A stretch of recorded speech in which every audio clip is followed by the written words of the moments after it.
Hello everyone, my name is Harry and you are learning English with Harry. Guys, we are doing models. आज हम models में करेंगे subject plus was verb plus to plus first form of verb plus object. मतलब मुझे जाना था, मुझे करना था, मुझे करना पड़ता था, इस तरह की हिंदी इस क्लास में आएगी. So today we will do subject plus was verb plus to plus first form of verb plus object. Yes guys, अगर इसको हम लोग मॉडल्स में यूज़ करते हैं, यूजुअली हम वॉज वर्ब को पास्ट कॉन्टीन्यूस में यूज़ करते थे और वॉज वर्ब के साथ आईएनजी लगाते थे. लेकिन जैसे ही इसको हम मॉडल्स में यूज़ करेंगे तो वॉज वर्ब के बाद टू के बाद फर्स्ट फॉर्म ऑफ वर्ब फिर ऑब्जेक्ट लगाएंगे. फॉर एग्जांपल, इसका जो पहला एग्जांपल हम उठाते हैं उसमें आप देख सकते हैं आपकी स्क्रीन के ऊपर.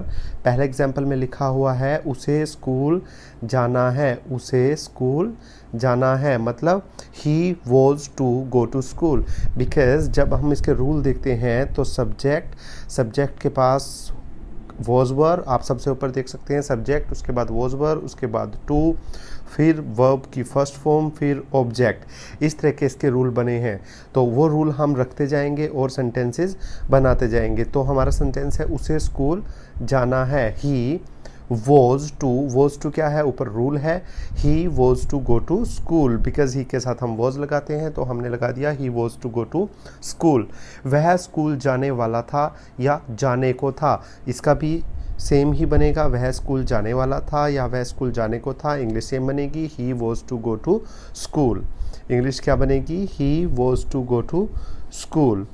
यस, सेम ही इसकी भी इंग्लिश बना रहे हैं. इसके आगे हम नीचे पढ़ते हैं मुझे पढ़ना था, मुझे पढ़ना था. I was to read, I was to read. Was और टू क्या है, हमारा रूल है, ऊपर लिखा हुआ है, और रीड हमारा फर्स्ट फॉर्म है क्योंकि इसके बाद फर्स्ट फॉर्म लगता है. मुझे पढ़ना था, आई वॉज टू रीड. उसे कंप्यूटर खरीदना था या वह कंप्यूटर खरीदने वाला था, उसे कंप्यूटर खरीदना था या वह कंप्यूटर खरीदने वाला था.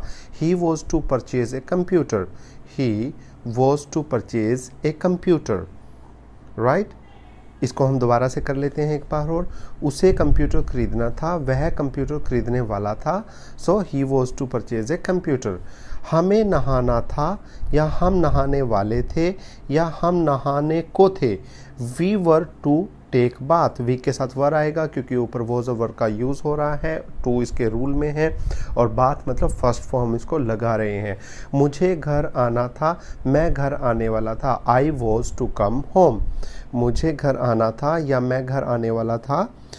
I was to come home, I was to come home. तो ये था वॉज और वर्ब का यूज़. जहाँ आप कोई काम करने वाले थे उस तरह की हिंदी इसके लास्ट में आती है.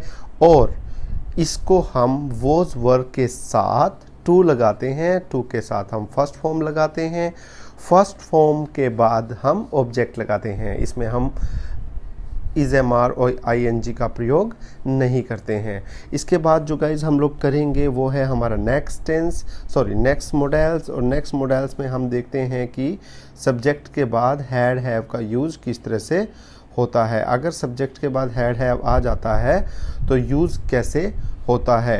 Right, let's start guys.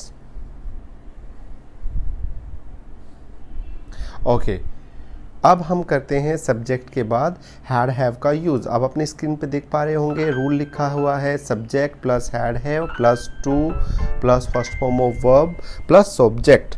Right, subject plus had have plus to plus first form of verb plus object. अब हम इसको हिंदी के तौर पे समझते हैं कि हिंदी में हैड हैव का यूज़ कैसे होता है. मुझे बाज़ार जाना था, मुझे बाज़ार जाना पड़ता था या मुझे बाज़ार जाना पड़ा. मतलब जब हम पास्ट के कंपल्सन की बात करते हैं कि पास्ट में मुझे ऐसा करना पड़ा, मुझे बाज़ार जाना पड़ा. I had to go to market, I had to go to market. मुझे बाज़ार जाना पड़ा, I had to go to market. तो इसका जो हिंदी है आप देख रहे होंगे, जैसे मैंने इसकी हिंदी ये लिखी है, आप देख रहे होंगे मुझे बाज़ार जाना पड़ा या मुझे बाज़ार जाना पड़ता था. I had to go to market. उसे यहाँ आना था या उसे यहाँ आना पड़ता था या उसे यहाँ आना पड़ा. So he had to come here, he had to come here. मुझे गेम जीतना था, I had to win the game. I had to win the game, right? So ये इसका यूज था। इसके नीचे हम देख रहे हैं will be plus to plus verb की फर्स्ट फॉर्म प्लस ऑब्जेक्ट। अब हम इसका रूल हम करेंगे विल बी प्लस सब्जेक्ट के बाद विल बी के बाद प्लस टू, फिर plus first form of verb, फिर प्लस ऑब्जेक्ट। इसका रूल ये जो होता है ये फ्यूचर में कंपल्सन के लिए यूज़ होता है जब हम फ्यूचर की बातें करते हैं। जैसे मुझे पार्क जाना होगा या मुझे पार्क जाना पड़ेगा।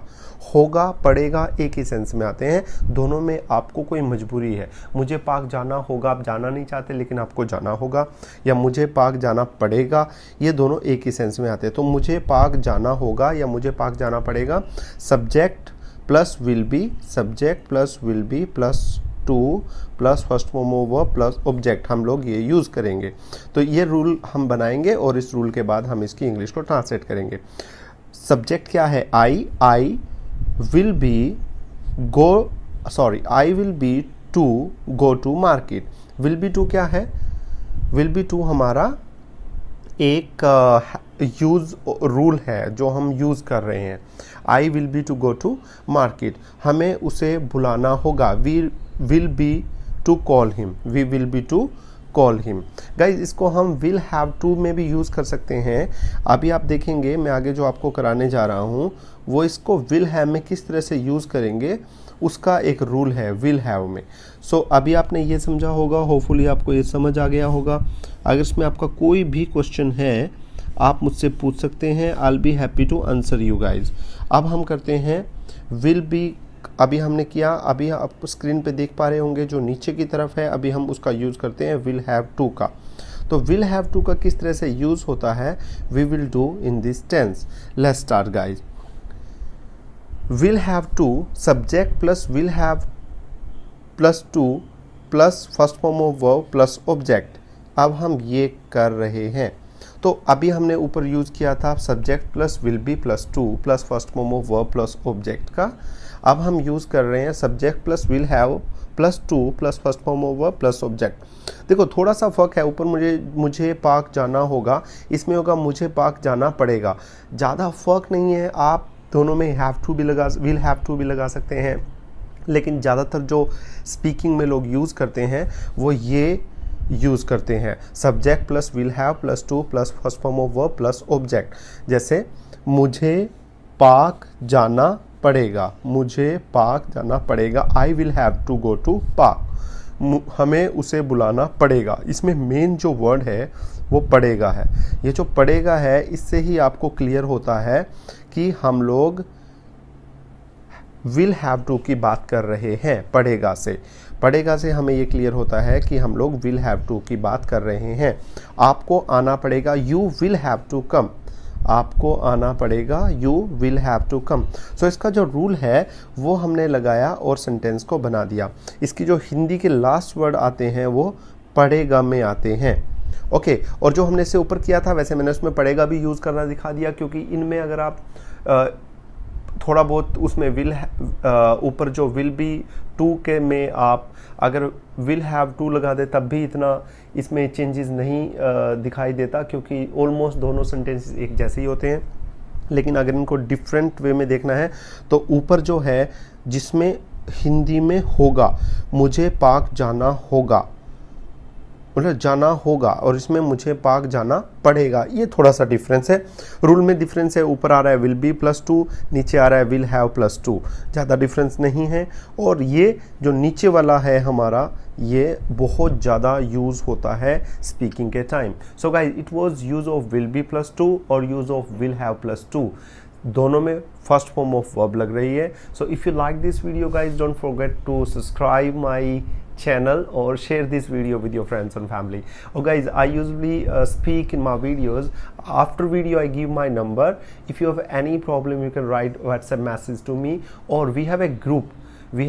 If you want to join our group you can join. In that group you will get chance to speak with English people. Like English people means people who are learning English.